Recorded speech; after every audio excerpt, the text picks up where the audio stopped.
This is Pretty Much Pop, a culture podcast feasting on the dark heart of our media landscape and flossing with its bones. Today we're discussing the phenomenon that is Stephen King. I'm Mark Lintonmeyer, broadcasting from the distressingly thin membrane separating the familiar from the malevolent beyond. I'm Erica Spires, and I'm currently holding George R.R. Martin hostage until he finishes A Song of Ice and Fire to my liking. And I'm Brian Hurt. And in the time it took me to write this intro, Stephen King wrote the first chapter to his next novel. Yeah, that is a good way to make yourself feel inadequate about your creative endeavors. He claims he wrote the first chapter to The Green Mile during a rain delay at Fenway Park. And it's like, oh man, you suck. Oh my God. He's so good. Yeah, that's what I mean by you suck, is like, you're so good. Where are you, Brian, today? It looks really creepy, and I feel like you're doing it just for the Stephen King episode. Yeah, this is really too bad we're only in audio, because normally Mark's the only one in a murder basement, but I am legit in a murder basement as well. I am coming at you from Lincoln, Nebraska, in a house where there is a dog barking outside, or I would be in a better place. So instead, I am in the basement where there's a rusty old pipes.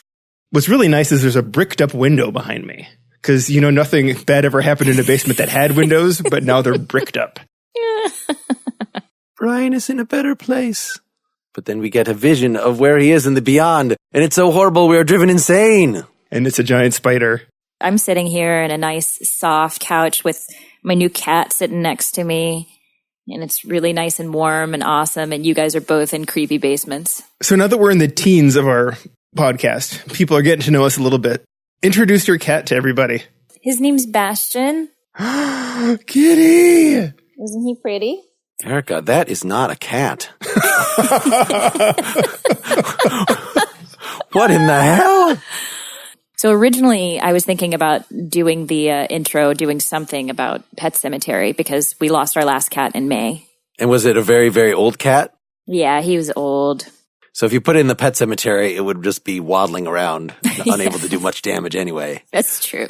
But if we need to transition back to Stephen King, cats, evil, Stephen King, we're back there. Okay. Evil cats. That's right. Here we are. There literally is anything, because that is why he's been able to be so prolific, is that, like, where do you get your ideas? Look around at any given moment. Like, oh, there's some CDs there. I own a lot of CDs. What if I write a story about someone who has so many CDs that they cover him in an avalanche and they come to life and they eat his brain, and like, that is not a real example, but it is not much more outlandish than many of his actual examples. I've had a lot of fun doing research on this subject. Part of it is everybody knows about Stephen King. I feel like whether through his books or the film adaptations or the TV adaptations, he's made a mark on our culture since the 70s. So it's something that parents share with their children and their grandchildren. And I remember the first time I watched The Shining, I was probably far too young to watch The Shining, but I loved it. And I haven't read a ton of his books, but this is making me want to read more of them. And I've seen a lot of interviews now and the way he talks about his books, and he's very passionate and ultimately very hopeful about life. So watching horror movies was a big thing of my adolescence, often with Brian, that we'd rent anything. And most of those memories are of things that are largely bad. Like, I'm just never going to see another Phantasm movie, or I tried to sit through one of those. What's the one about the Rubik's Cube that that explodes into hooks that rips you apart? Hellraiser. There you go. Oh, the Cenobites, yeah. But there was Evil Dead. I mean, there were things that did age better. And as you're sure you're getting to, there was a fair amount of Stephen King. Yeah, so anything that had an actual plot was like good, because there were so many that really didn't of those. I think it wasn't until I left grad school, when I just kind of opened myself up to doing more frivolous things, that I started reading Stephen King. And I went on a kick that I just read pretty much all of his books in a row. He's one of the few authors that his books are just so effortless that it's not very difficult, even with all the Partially Examined Life reading and stuff I have to do, to fit in whatever the recent Stephen King book that has come out. Even if it's a big fat thing, you know, Cell or whatever, like, you could still generally read it in a couple days, and they are constructed to grip you so that you do want to stay up and finish it that night. Well, most of them, right? That's at least the formula. That's right. I would beg to differ on the gunslinger. Oh, the book I couldn't get through. Yeah, that's where I sort of drew my line with Stephen King. I feel like everything I picked up I would read, except for whatever reason that Dark Tower didn't do it for me. I did read quite a bit of Stephen King. In the early 90s, I spent a year overseas in Germany. And back in those days, you didn't have ready access to English language culture, right? You couldn't get TV shows that weren't dubbed, and the movies were hard to get to. But just because it's such an airport type book, you could always get your hands on a Stephen King in English. And I read quite a lot of it, to the point where you really started to see repeated themes and tropes and just that writing style of his. Mark, I don't know how you read so much Stephen King in a row, because I find that it does get to be a bit of a chore to read the same reader, and not even to pick on him, but there's just those stylistic things that are the same over and over again. It's like, don't you need a little bit of a break from that? So let's talk about that a little bit. How do you guys feel having read a lot of Stephen King? Would you consider him a great writer, one of the great writers? Or would you consider him just a good writer who's really entertaining? I think anybody that can write something that is just so easy to slip to the next sentence, slip to the next paragraph, that's gotta be a skill into itself. And he has his book on writing where he talks about part of why that is the case, some of which is just like, don't use adverbs and don't use alternate words for said. Those are two rules that it sounds like it makes it simpler. It dumbs it down a little bit, but like that's what makes it so you can kind of ignore the style in some cases, that a lot of it just lets the images slip into you more easily. Right. It's underappreciated when you do that well, that you can not really notice. If you think there's no style, there is one, but it's just being done in such a way that it's not bringing attention to itself. It's like some movie makers want you to be aware that you're watching a movie, and some just want you to be engrossed in the story itself. And the fact that you're watching a movie is lost on you, or that piece kind of falls into the background. And I do think Stephen King does that really well. I think he is a very talented writer. We read some criticism or some analysis of whether what he's doing really is literature or not. That gets us way back to our first podcast on highbrow versus lowbrow. And is there really any value in drawing a distinction between fiction and literature? And he's doing something right. It sounds like a lot of the critics about his work are kind of other authors that have kind of some sour grapes, right? You know, he sells really well. He has a massive amount of output. He's making too much money too fast and too many books. And I'm like, well, you know, like I get it. You know, the same thing happens with bands, right? It's like they're sellouts. They're total sellouts because they're like making all this money. Right. If Harper Lee or J.D. Salinger had written 40 novels that made them a ton of money, we'd hate them too. But it's something how anyone who writes that much can't be good. His prolific output, I think, is a strike against him. You do anything for 10,000 hours? For mastery? Like eventually, yeah, you're going to be good at something. And I feel like just the sheer output of what Stephen King does, yeah, of course he's good at it. And no, not all of his stories are going to be great, but you're going to have some diamonds there. In the writing world, they say your first million words are garbage. And so you have to write through them, but you have to do it in a focused and, I don't want to say introspective, but you can't just bang out a million words. You have to spend a million words trying to get better. And then you throw those away, and then you're finally doing something. But, you know, Mark has referenced Stephen King's advice. He also says that, you know, talent isn't enough. A lot of it's hard work. And he's seen a lot of people with talent who haven't succeeded for different reasons, but mostly because talent gets you only so far. Whether it was how much he persisted in submitting these things to get them published, or the amount of time he spends revising, or whatever it is, all the things that aren't seen as the artistic part, but have to be done or you're not going to get anywhere. Right. So I watched this A&E biography. I was able to find it on YouTube. It was from 2002. One of the things they said in regards to that was that Stephen King, his father left when he was a kid, and his mother had to take care of the whole family, and they were extremely poor. And as he got older and he started to write, he started to submit some of these short stories to magazines, and he was just getting no after no. And then he eventually found out that his father was a writer. He found these papers, and he saw all these rejection letters his father got. He went to his mom and was like, hey, so dad was a writer. And his mom was like, well, yeah, but your father had no tenacity. He didn't stay in this marriage, and he didn't, stay the course in his writing. And so that was something that Stephen King was trying to correct throughout his life. And it seems like he continues to do so, still with the same wife and his kids, and continues to write and is not going to give up on that. And writing with his kids. Right. Writing with his kids.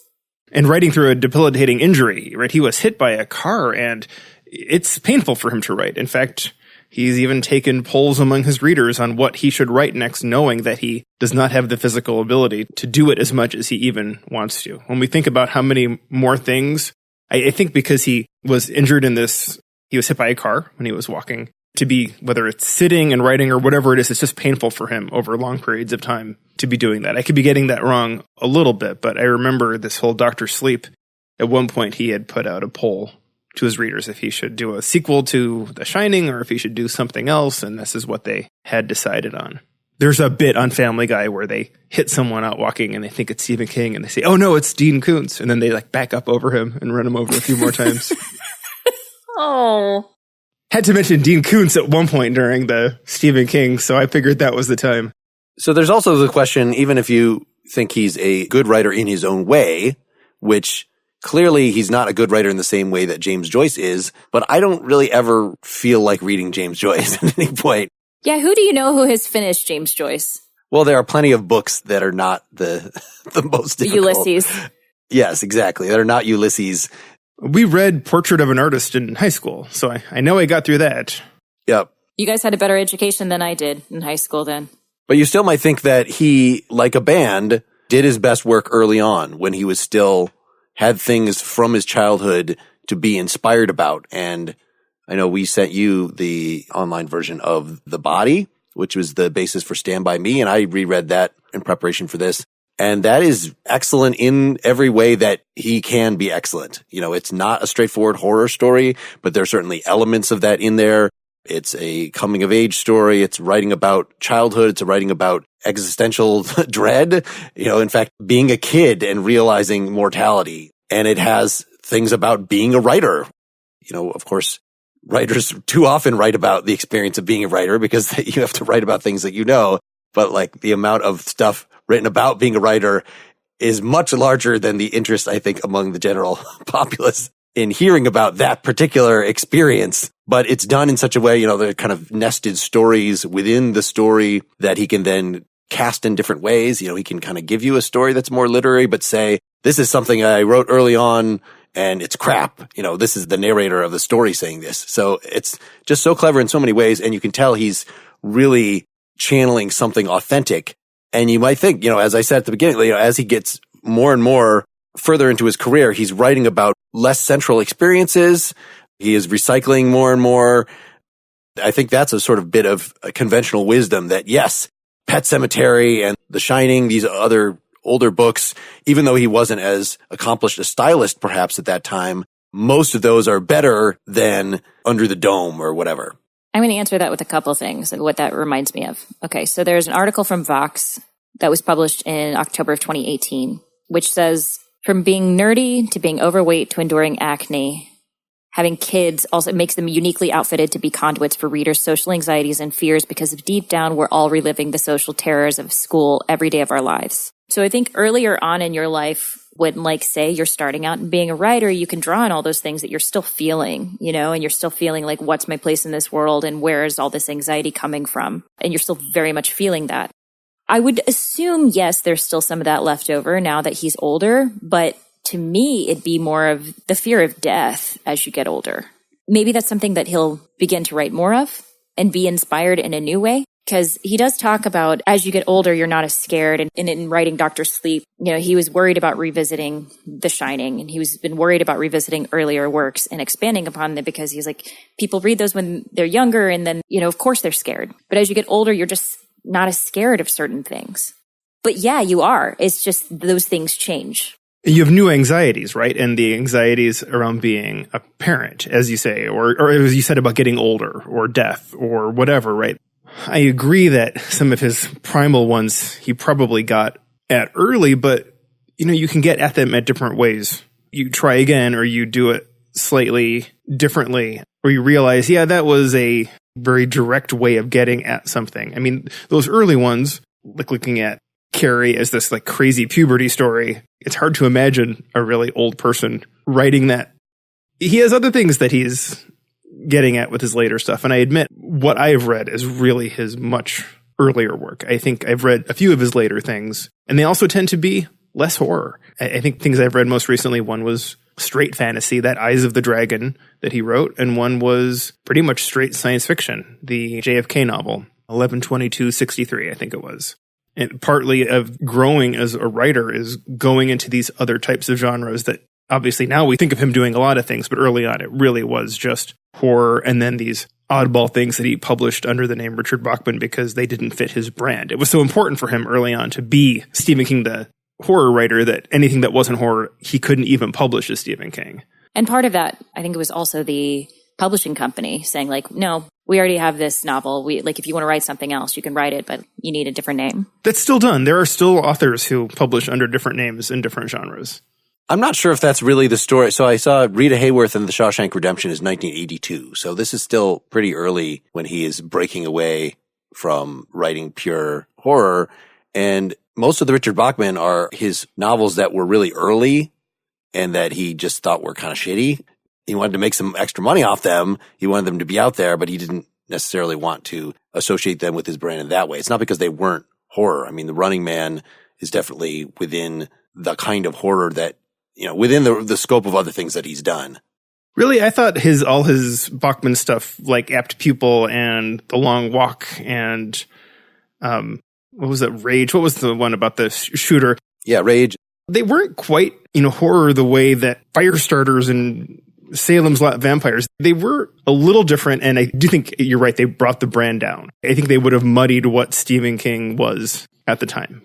I didn't realize that Apt Pupil, I completely forgot that Apt Pupil was him until I was looking up film adaptations, which that was fantastic. Did you guys see the movie? Yes. I don't remember if I did. I don't think so. I read the book. Yeah, I can picture, was it Brad Renfro or someone like that? Yes, Brad Renfro. Good deep dig. I was trying to think of his name. Brian, you're actually wrong. Apt Pupil, again, 1982. It was under the Different Seasons novella just by Stephen King. It's not a Bachman thing. We're going to edit that part out where Mark said, Brian Gerard. So Shawshank Redemption and The Body were actually both part of that same collection. That in itself, called Different Seasons, maybe that was an indication of these are non-standard for his oeuvre. So his most recent novels, what have they dealt with thematically? For Revival, for instance, was one. It starts as a kind of a biographical thing for this character. There was a preacher in town that faith healed his brother, basically. And then he becomes an addict later, and the same preacher kind of gets him off addiction. And so that now he's Stephen King's age, and he's talking about a lot of the things like playing rhythm guitar in a cover band that Stephen King has experienced, or, playing as a session guy. He's a musician, and charts how this guy progresses. And it turns very, very dark. One of our articles actually kind of reveals, and this is one of my early comments, that a lot of it turns actually on seeing what actually it is like after death, that when this guy finally gets around to bringing somebody back from the dead, that triggers something in all the people he has previously done faith healings on, because now the barrier between the really quite horrible afterlife and our world has gotten thinner. There's always a lot of mixture in his books between the horror elements and his just trying to write a kind of standard setting-based novel. And I compare it to like John Irving or something, because John Irving is also very readable.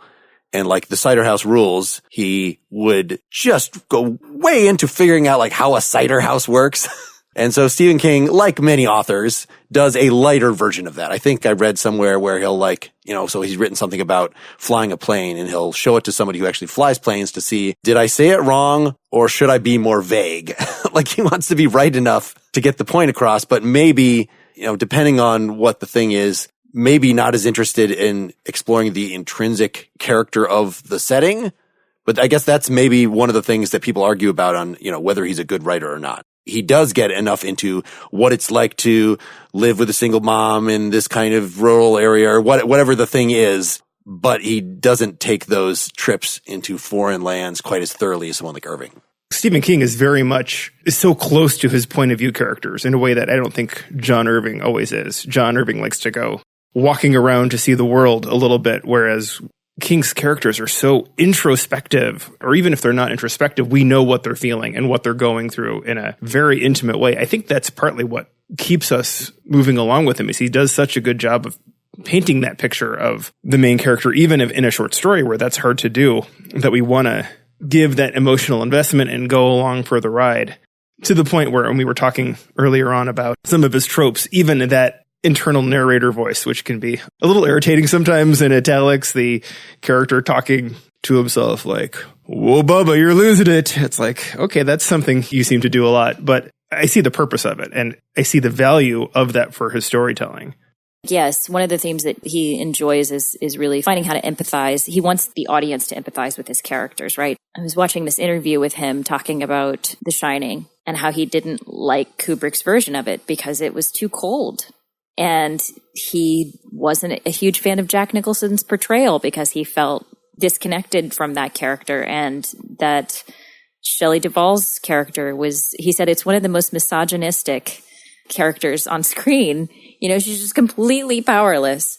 It's always been one of my favorite movies, but now, like, seeing it from his perspective, yeah, I can understand his gripes about it. And after that point, he decided he needed to have a say in the film adaptation since then. And some of them have been successful and some of them have really not been. But, I admire that he's like, no, something was lost in that. And I want people to connect with those characters and see something of themselves in those characters. Kind of like a moral story writer, if you look at it that way. This seems a good time to kind of transition into, just, even though his books are so widely read, a lot more people are more familiar with the movie adaptations, which have been such a mixed bag. And it's really over the years changed quite a bit in how much power he has, or how much he even cares about it, or how respectful the various adapters are to his original versions. So that when you mentioned Brian 11/22/63, that there's a Hulu adaptation, that is pretty much beat for beat. I think that is and I saw there was one I did not watch for Mr. Mercedes on some channel right now, one of his other 2014 books, that, if you're turning into a whole series, like, you can still do it in a dumb way. This is a topic for another time. You could elaborate it in ways that make it actually boring or don't get the tone right, or there's still lots of ways to screw it up. Let's kind of open that up. Yeah, peak TV is a good thing for Stephen King. Writing these 600-page novels just don't lend themselves to a 2-hour movie in a way that, if you can do 10 hours well, it really is a much better medium for his novels. It's no accident, I think, that his most beloved movie adaptations are based on short stories or novellas, right? I think of the perennial number one on IMDb as Shawshank Redemption, and that's longer than a short story, but not a novel. I don't know if it's a novelette or a novella. And Stand By Me is also well regarded as a movie. I haven't seen it in a long time, but I remember being impressed with it. The Shining and Carrie are a couple examples that are different, but those were actually much shorter novels. Back in the day, they were basing these things on the source work. Those were not 600-page books, as I recall. Early on, they were quite a bit shorter. Although The Shining was then made into that, because for the reasons Erica pointed out, into a TV miniseries, which was kind of the halfway point between the full peak TV, full series or limited series. I shouldn't even say limited series, because Under the Dome was just going to be like Lost. Like, it wasn't that awesome and could not survive more than 3 seasons or whatever it did. But it's amazing. It was sort of set up that it could be independent.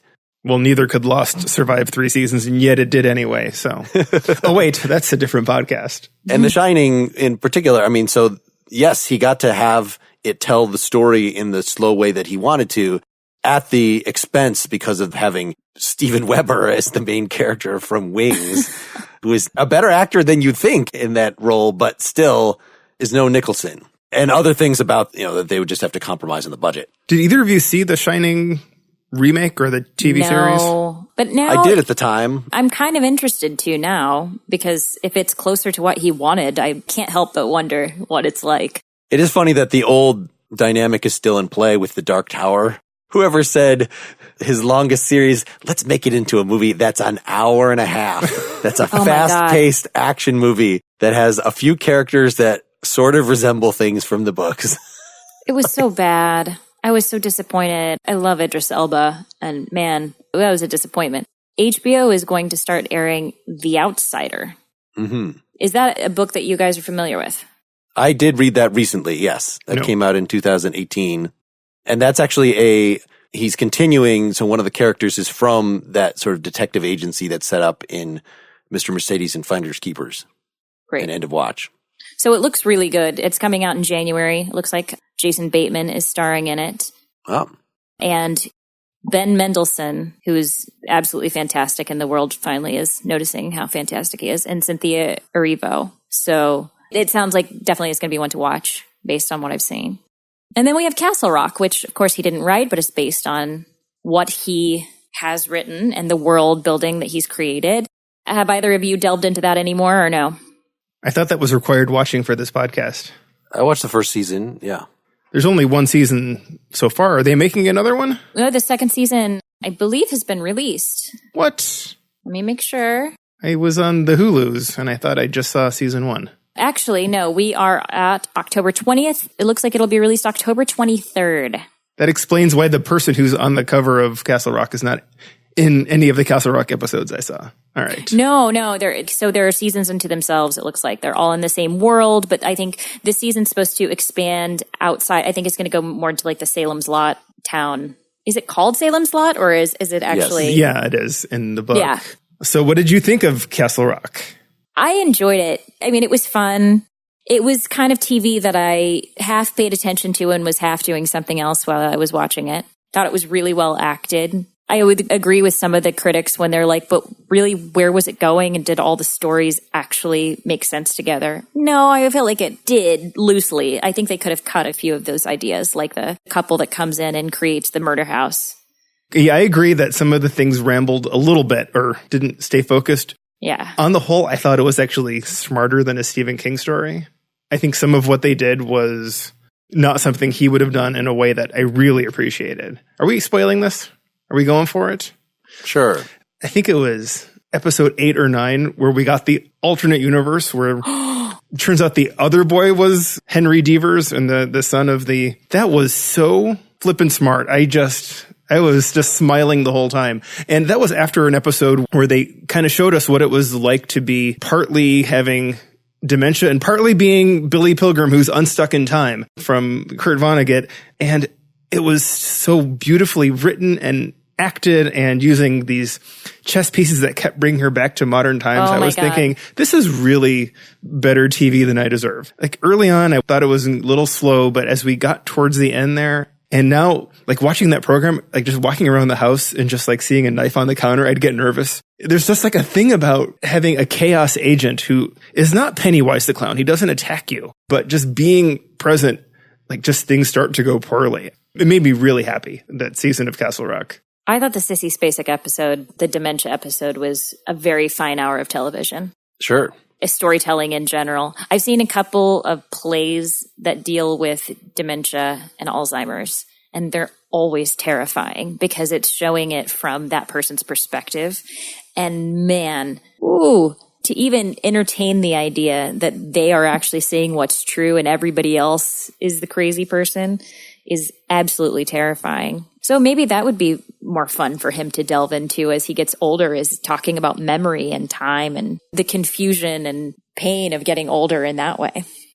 There's something to be commented on at length, probably in some other episode, about the advantages of not having a single writer. I'm trying to find out of Castle Rock. Like, are there different writers for every episode, like a normal TV show? There were, I think, as I was looking at the showrunners or the creators, I think were early on the writers and possibly directing, but I don't think it was the same person the whole way through. Yeah, I heard this with regard to The Walking Dead, that it's nice. Robert Kirkman wrote the graphic novel and it's a singular voice.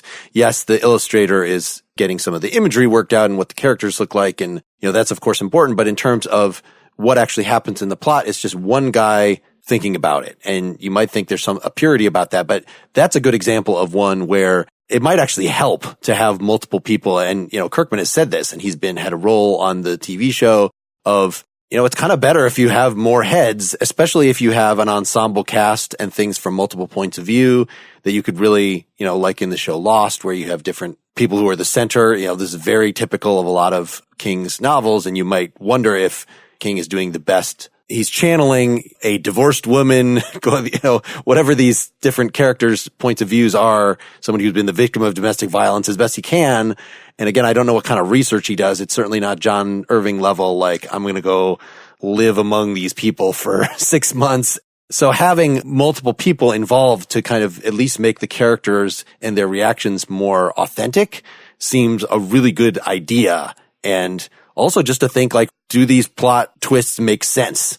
So this could be a reason why Castle Rock actually could be a stronger production than some of the other. Again, Under the Dome might be an example of where that doesn't work, where having multiple people makes it actually a little worse, even though it has a lot of the original juice from the book. Right. Yeah. The writer's room is a phenomenon that's been talked about on different shows and to good effect. I heard them talking about it with Breaking Bad, and you can land on a good idea, but the group still knows that, we're not there yet. Let's keep going. Just because it works well doesn't mean we're done. So it's hard to say. I tend to get nervous when there's more than one creator. I mean, I think you're definitely right. Obviously, there are some great groups of people that work well together and they can make something greater than any one person could have. But I think that takes a lot of the right people at the right place at the right time. And you can definitely get too many cooks in there. It's unusual to see a full show where every episode is written by, actually, the episode itself. I'm thinking maybe True Detective. I'm not even sure about that. I know, like, watching recently Stranger Things, the Duffer Brothers write a number of them, but not every episode. And it's just a lot of work. There's a lot of effort to write a TV script and to write a full 10 of them and get it cranked out like that. But then, like, Fleabag, right? Didn't she write every episode? Well, I'm sure she did. So, yes, are you able to create as much content? Maybe not as a single person, but maybe it's better content. And possibly the reason that Castle Rock can work is if they get the right people in the room together, it's still based on the ideas of one person, right? It's still based on the world that one person created. And then they can take what they believe are the best of those ideas and create something new. Well, let's think about a few more. So did you guys watch this, just to make it timely? Netflix released this In the Tall Grass? No. I'm about halfway through it, but you can spoil it for me. But if you do, I'm going to scream. So I just thought this was an example of something that was based on a short story. It's co-written by Joe Hill, so it's one of his sons. It's a short story. You probably don't have to change a lot of it. You could just show what's in the story. And I thought the movie was pretty sharp. It was a good, enjoyable time. There were some sort of confusing or cheesy elements about it. And then this morning, I actually looked at the story. Actually, it's exactly the same dynamic. So I also reread the original Children of the Corn story and thought about that cheesy 80s movie that was based on it, where the original story is just a nasty thing happens to some people. And in fact, in the Children of the Corn short story, they're nasty people. Like, they're set up as this bickering couple and they go in and find this horrible thing and die. And that's the short, like, you can do that in a short story. Stephen King has said, like, he recognizes. So for instance, Misery was supposed to be a short story originally, and it was going to end with the stalker fan character creates a cover for the book that she forced him to write out of his skin. That was going to be the end of the story. But as it expanded, he was like, readers are going to want to kill me if I actually make a whole, like, good has to triumph over evil if you have a certain amount invested in the characters. But for a short story, you can just make it as nasty, brutish, and short as you want. So that's actually In the Tall Grass, like, kind of how the short story is as well. It's maybe because he wrote it with his son, I don't know, that it's kind of a throwback to his old writing style of they discover this weirdness about the grass and how you can go 5 feet into it and suddenly be lost and people can yell from you inside and you can think that they're right there and go in after them. But then you are hopelessly lost and you try to find each other and you're shifting around. Like, it's a cool initial idea, a cool mechanic.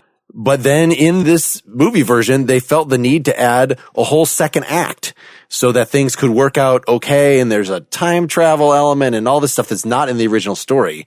So it was clearly, somebody who I think respected the original material, but was like, this is not enough to be a movie, or I can do better. I can use my imagination and be inspired by this to tell a different story. Sounds like the Hunger Games when they would go into the woods and hear the voices of people that they had lost. Oh, you guys haven't seen or read the Hunger Games, huh? No, I have. I'm trying to remember that detail. Was that in the movies or in the book? Both. I think it was maybe a bird. There's a call that sounded just like... Yep, a mockingbird or whatever. Was it the Mockingjay itself? Actually, I think it was. Actually, I think that may have been what it was. That's not a minor detail. That's wow. How'd you come up with that? How'd you remember that name? Yeah, that was a dig for me. I want to say, by the way, of doing our homework for this podcast, I discovered how to play back TV shows at faster than regular speed. It's pretty awesome. I know we've talked about listening to podcasts and audiobooks that way. I've been watching a lot of this at around 1.5 to 1.75 speed. I'm not sure I can go back to regular speed television. This is really nice. Like Castle Rock, you did that with? No. And the first half of In the Tall Grass, actually, on Netflix. It's amazing how quickly you get used to it. I highly recommend it. Wait, are you doing this in the Netflix app? Or are you doing it like on your TV? Or like, how do you speed it up? I learned that there is a Chrome extension called Super Browse and maybe some other ones where if you run the Netflix or Hulu through a browser rather than on an app, then you can turn up the speed and watch it. That is the way I feel like that sometimes movie versions or TV adaptations can be significantly worse than the books. Like they're covering for the fact that you can't have this inner monologue by trying to go heavy on the cinematography and just like how long it takes them to walk across a room and look at stuff. And that can be effective or it can make things totally terrible. We should have a Neil Gaiman episode at some points, but American Gods was one of his few actual novels. And the first season was so promising and they changed showrunners and stuff completely for the second season. The second season are just like each episode is a music video that's an hour long and it's just so boring. It's so boring. So being able to use that feature on that would have been really nice.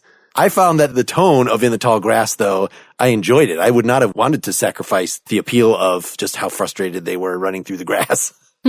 I ran across an article where someone was saying that they finally find Modern Family really funny watching it sped up.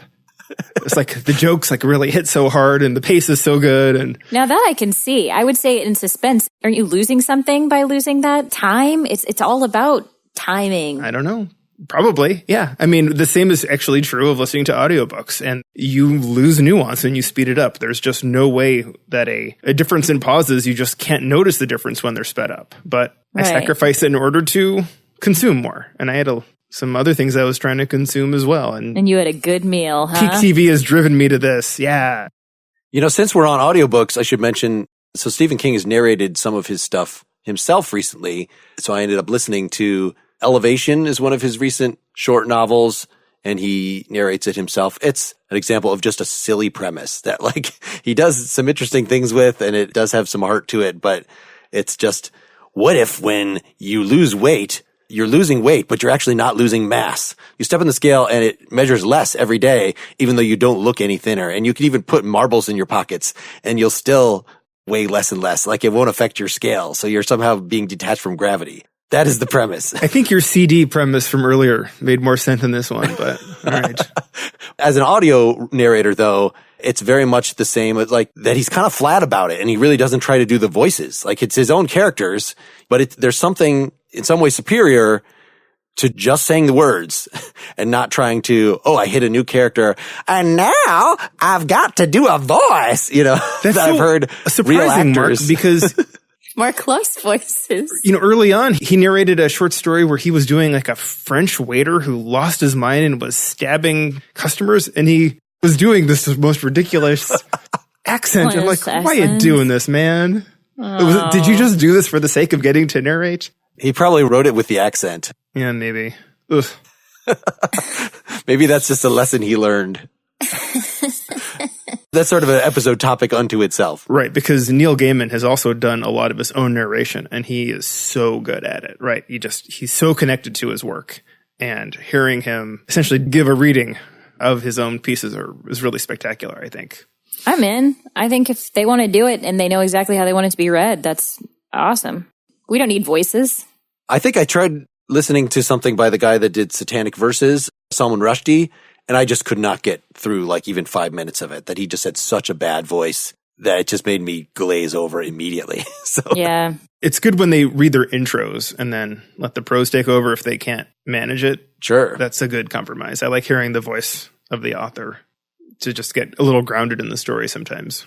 So we got to talk about it before we're done here. Did you guys get around to watching part 2? Yes, definitely. It was required watching, so yeah. Well, so what did you think? I wish I could have seen it at 1.75 speed. Yeah, I was disappointed in the second one. I actually really enjoyed the first one. I saw it with my family when I was back home on a visit. And my parents, neither of them were big fans of it because they liked the book and they liked the miniseries better. But I was too young to remember the miniseries too much. So I thought it was a really good adaptation. Also, I think the kids were just so charming that I loved it. And I think the second movie, we missed the charm of the children and the dread that kids have of growing up and losing their innocence. So the second one, I mean, it was fine. I just didn't find it nearly as scary. I didn't find the characters as empathetic. What did you think, Mark? I kind of wish I had rewatched part 1 right before part 2, because I agree that part 1 was very effective, and I think it was way better than the old miniseries. The old miniseries is just so not scary, and maybe if you saw it when you were 13 or something, that would be better. But I don't know, it is one of my favorite books of his, and very hard to adapt, but I thought part 1 did a pretty good job of it. When we get to part 2, like I knew that they had structured it unlike the book where the adults are not going to show up until the second half, whereas I think the book, the adults are there right at the beginning, and the whole thing is just flashbacks to present, flashbacks to present. So saving that for part 2, I guess made it more coherent, more like distinctly a different thing. But then when there were flashbacks, it was weird. It was like, wait, didn't we already do this? But no, each of us has to remember more from that old time, and that'll give some keys to how we can defeat the demon this time. It was strangely disconnected for me in a way that it might not have been if I had just seen them directly in a row. I'm not really sure. I thought the adult actors did a good job. The fortune cookie scene I thought was pretty awesome. Mm-hmm. Yeah, I know one of the problems, Brian, you'd expressed just in general about Stephen King's ultimate evils, as opposed to somebody like Lovecraft. What did you think about like the way that it actually wrapped up here in them confronting? You know, part of it is this evil that is the big bad, but it's also shown so much on the screen, right? It's this orgy of special effects, and it's in our faces so much in a way that we never really see the evil in Castle Rock. It's this engine that drives everything, but it's under the surface. And you can't figure out what it is, and that's part of the terror of it. That's exactly right. And when you see too much of it, I feel like it's not scary anymore. And all you're really relying on now are jump scares and having things come at you so quickly you have no choice but to be startled, or things just being gross, which there was plenty of that also. But Pennywise is really at his scariest when he's a friendly clown, and as soon as he becomes a monster, he is just not that interesting to watch. And so coming in close to 3 hours, that's kind of a big ask for me. You're right. Well, we know what to do with monsters, right? We know we have to slay monsters or we have to run from monsters. But when we don't know what the monster is, that's the terrifying part. And when we don't know what the monster is capable of. Speaking of visual orgies, let's talk about the controversy. You all have read it, right? Indeed. Mm-hmm. So tell me what you know about this controversial child orgy scene or what you remember of it, if anything, from reading the book. I read the book in my 20s and I didn't remember it even existed. So I think I looked back to this because we had Emily Perkins on a past Partially Examined Life episode, and we asked her about this specifically and whether she knew, because she was played the little girl in the TV version of this. And it was something that was just kind of a joke around who's going to tell Emily that, like, in the story, she has sex with all the boys at some point.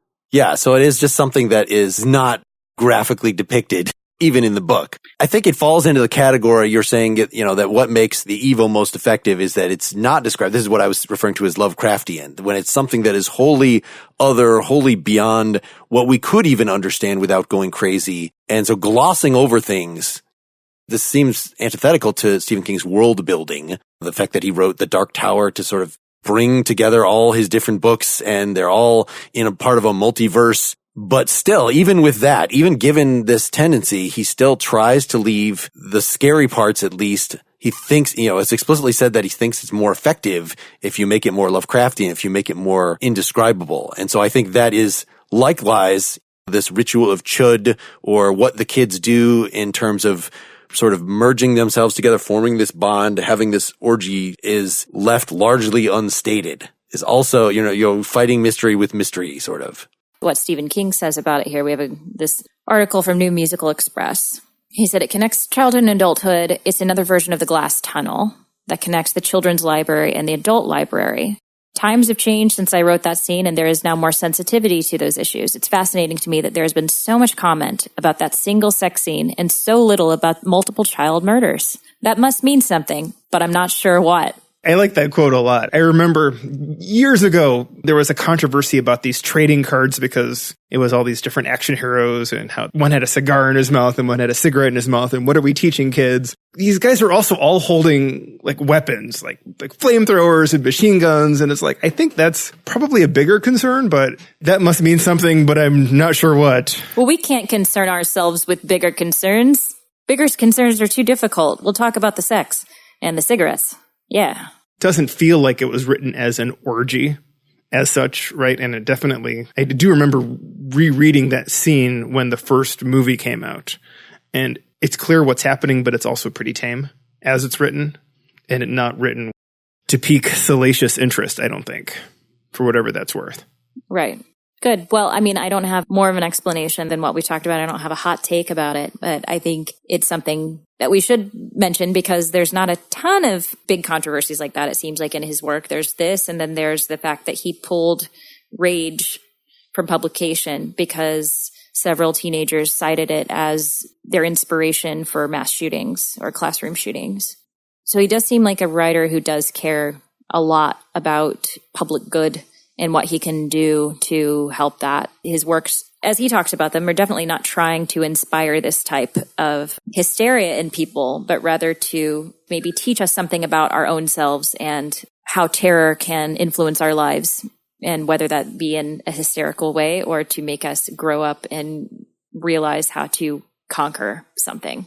If you write so many horrible things, you're going to presage almost any horrible thing that somebody actually does. So that I think in Insomnia was that he wrote about planes crashing into buildings. Mr. Mercedes, recently about a terrorist act of somebody just stealing a large car and then going to a public place and running over a bunch of people. And then that happens in Europe within a year or two after this book comes out. Right. You can't just pull from publication all of these things. Did you guys watch Unbelievable on Netflix? Not yet. One of the things they mention on Unbelievable, I don't think this is a spoiler, but they say there's a reason that people are getting away and getting better at killing people. And it's because there are all these TV shows are out showing people oh, this is how you clean up your DNA. And this person made a terrible mistake leaving this behind. And so now, people are getting better at covering their tracks. So often you'll hear the police will go on someone's browser, and if you looked up rat poison right before killing your spouse, you can use that. But if you've just been watching Dexter, is that really, can they pin that on you? You're just watching the TV, man. Doesn't seem like it unless that person goes back and says it was because they watched Dexter because they want an out. I feel like I don't remember which show this referred to, but something about that they leave some crucial element of how you would actually recreate this out. You can't actually make meth from watching Breaking Bad. Maybe that was one of the kind of, it's a common thing. It's close, but it's not actually all there. Did you try? I'm in my murder basement right now. It's also my meth basement. Yeah. So this is a good length, I think. We've opened a lot of boxes that we could definitely explore in more detail. That's our aim with this podcast, is a good length. It's a good length. I thought you were going to say it's to open boxes and never really answer them. Just explore the boxes. Maybe we'll open another box next time. All right. I need to know what everyone's favorite Stephen King is. Why, I'm glad you asked because I forgot to bring this up. So From a Buick 8 is, I think, my favorite. It's a very Lovecraftian story. It sounds like it's kind of cheesy, that it sort of has a Christine kind of thing, that there's just a car that has been impounded and it is sort of a gateway to another horrible world, and it comes from it into your world Like everybody that's around just kills it because they just feel like it doesn't belong here. They're gripped by a primal, like we need to just destroy this thing. And the way that that was told, I just felt like was so effective and it was so relatively simple. It's a fairly short novel that I really enjoyed that one. And maybe partially because it has not yet been, I'm reading there have been discussions about turning it into something and it's been licensed a couple times. George Romero was supposed to direct a movie about it starting 2005 that was announced, but that Toby Hooper was going to replace him, had problems attaining financing. There is a different adaptation right now in development. Erica? Well, I'll have to go with The Stand. I think it was fantastic. And for those of you who aren't avid readers like me, sometimes I'll get into a series and I'll read. And other times, it may be a year until I read something else. So if you're not like a big old reader, trust me, if I can get through The Stand, you can. And it was fantastic. And I was trying to think if we would just want to loop in films to this, how can you not say that Shawshank is like one of the best movies ever? It's just so great. Way to go out on a limb there. That's great. I know, I really did. The Green Mile. There you go. But I definitely think that people should see Apt Pupil if you haven't seen it. It was surprising and small. It's a small film in a way. Like it felt small and contained, but it's terrifying in its own right and very well acted. What is yours?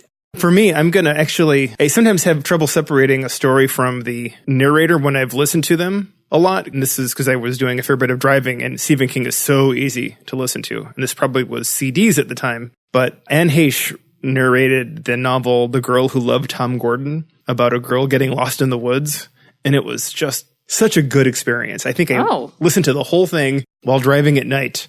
And I think they're making it into a movie. One of the lists online of things from Stephen King in production or coming up was The Girl Who Loved Tom Gordon. And is it a horror book? It is presented as horror. Okay. But I won't reveal what the big bad is. It's being lost in the woods, though. We can say that much. It is. Yeah, it's a Lost in the Woods horror story. Yeah. Did you notice that I said horror like I'm from the Northeast? Horror, like a crazy person? I mean, a Northeasterner? I say horror and everybody up here makes fun of me. They said it sounds like I'm saying whore. That's the way those people do up in that place, Horror. See? That's huge. It's huge. Whose idea was this podcast? It was great. It was Mark's. I think it was Mark. I think it's usually Mark. You win first prize, Mark. I will also give a shout out to the Gerald's Game version that's on Netflix. I thought that was an excellent adaptation, even though... Ooh, I've been wondering if I should watch that. Okay. All right. Yeah. Whereas The Stand, that also, I really, really like that book. But it is actually lessened in my imagination from having seen the TV miniseries with Rob Lowe and Molly Ringwald. And it was just not that awesome. Are we going to end our podcast on a heavy sigh? We can't do that. Yeah, again, I would recommend The Body as something for beginners to try because he is unapologetic about his flaws as a writer, but he's channeling real stuff a lot of the time. There's a lot of truth per square inch. There are different kinds of excellence, and he's definitely got some of them. And there's just a reason why he's the most famous author in the world. And I want to say, like, in the unlikely event, maybe not unlikely, that he ever listens to this, thank you to Stephen King for years and years of excellent output. And no matter what the critics say, continuing to write and continuing to create. And I think that's an inspiration for anybody, especially people who are involved in some creative field, to just not stop, no matter if you're getting great reception or lukewarm reception on what you do. The most important thing is to just keep doing it. Also, Outlander, we have your woman. There you go. Let's stop on Erica's. That's a lovely sentiment, which I will rebut on our after talk. Oh, do it. Yes. Go to patreon.com/prettymuchpop to hear us talk a little more about this. Pop, pop, pop. Thanks, everybody. Bye. Get more Pretty Much Pop at prettymuchpop.com. Pretty Much Pop is part of the Partially Examined Life podcast network, and it's also presented by openculture.com.